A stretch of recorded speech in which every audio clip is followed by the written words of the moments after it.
कोई भी व्यक्ति ऐसा नहीं है कि जिसके विषय में आप कह सकें कि ये पूर्ण रूप से सुखी है। यहाँ कोई ऐसा नहीं बैठा जो अपने वक्षस्थल पर हाथ रख के कह दे कि हाँ मैं पूर्ण रूप से सुखी हूं। है कोई यहाँ ऐसा? कोई तन दुखी, कोई मन दुखी, कोई धन बिनु रहते उदास, और थोड़े थोड़े सब दुखी, सुखी राम के दास। कोई तन से दुखी है, भगवान ने खूब धन वैभव दिया है लेकिन शरीर अच्छा नहीं दिया। शरीर में तमाम बीमारियां हैं, बीपी, कोलेस्ट्रॉल, डायबिटीज, महाराज जो 2400 घंटे बढ़ी रहती हैं।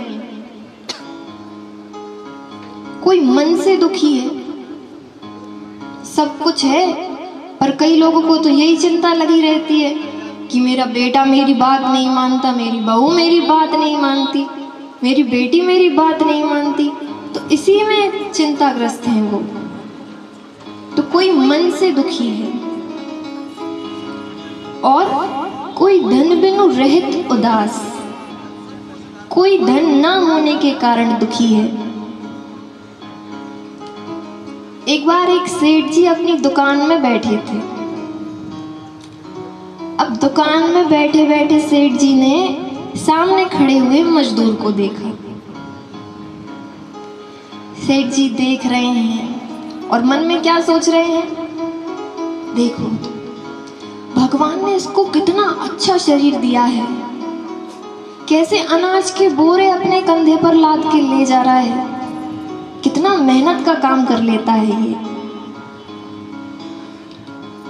और सामने खड़ा हुआ मजदूर सेठ जी को देख रहा है और वो क्या सोच रहा है, हे भगवान क्या धन वैभव दिया आपने, हमें क्यों नहीं दिया ऐसा। दिन भर एसी में लेटे हैं कुर्सी पे पड़े पड़े कहते जाओ चाय लेके आओ, पानी लेके आओ, महाराज सब इन्हें यही मिल जाता है। देखिए कहने का अभिप्राय ये है कि वो उनको देखकर दुखी हैं और वो उनको देखकर दुखी हैं। कि दीन कहे धनवान सुखी,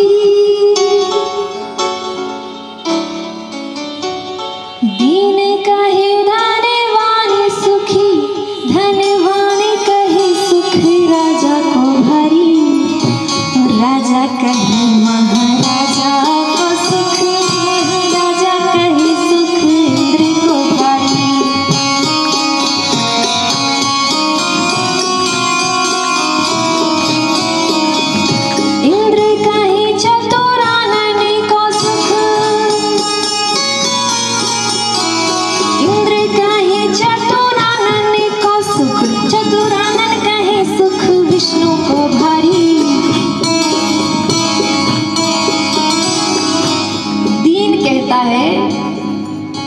कि भैया धनवान ज्यादा सुखी है।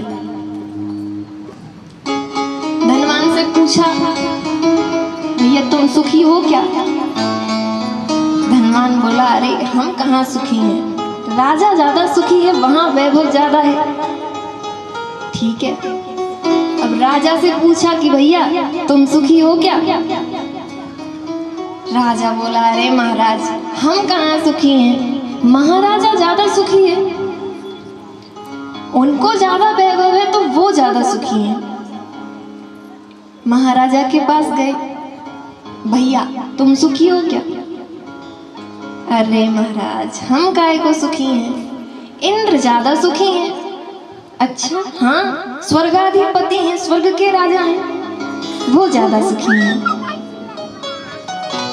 ठीक है, अब इंद्र के पास गए, बोले क्यों भैया तुम तो सुखी हो ना, सब कह रहे हैं कि इंद्र सुखी है, स्वर्गाधिपति है, स्वर्ग का राजा है। इंद्र बोले अरे महाराज ब्रह्मा जी ज्यादा सुखी हैं, पूरी सृष्टि की रचना करते हैं, वो ज्यादा सुखी हैं। ब्रह्मा जी के पास गए, तो महाराज इंद्र कह रहे हैं कि आप ज्यादा सुखी हैं।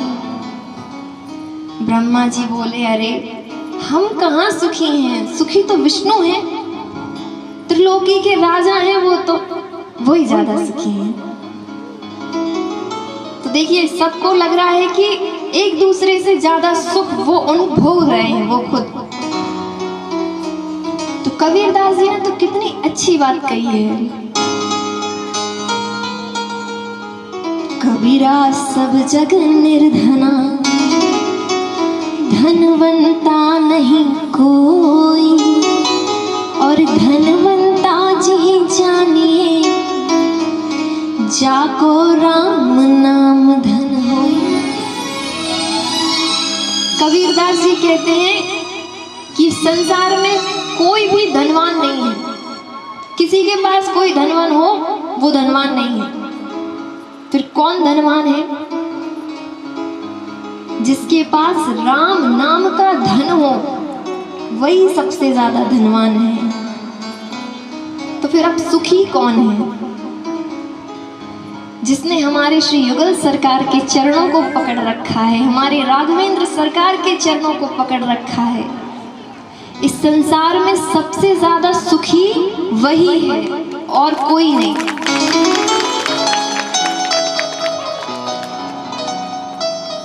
नैमिषारण्य की पावन भूमि में श्री सूत जी महाराज सौनकादिक ऋषियों को परम मंगल में कथा श्रवण करा रहे हैं।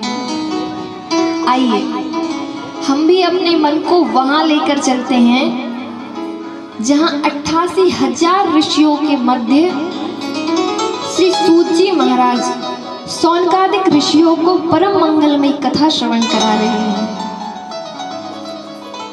आज श्री सौनक जी महाराज 88,000 ऋषियों का प्रतिनिधित्व कर रहे हैं और आयु में सबसे छोटे श्री सूत जी महाराज व्यासपीठ पर विराजमान हैं। जैसे ही सूत जी का आगमन हुआ ना, तो सौनकादिक जो ऋषि हैं वो सूत जी महाराज के चरणों में प्रणाम करने लगे। सूत जी ने कहा, अरे आप लोग ये क्या करते हैं? मैं आप सबसे आयु में छोटा हूं, तो मुझे ही आपके चरणों में प्रणाम करना चाहिए, उल्टा आप मेरे चरणों में प्रणाम करते हैं, ये तो गलत है।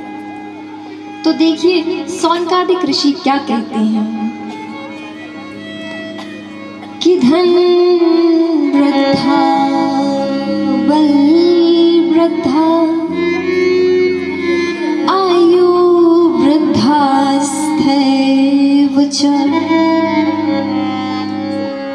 ते सर्वपि ज्ञान वृद्धाश्च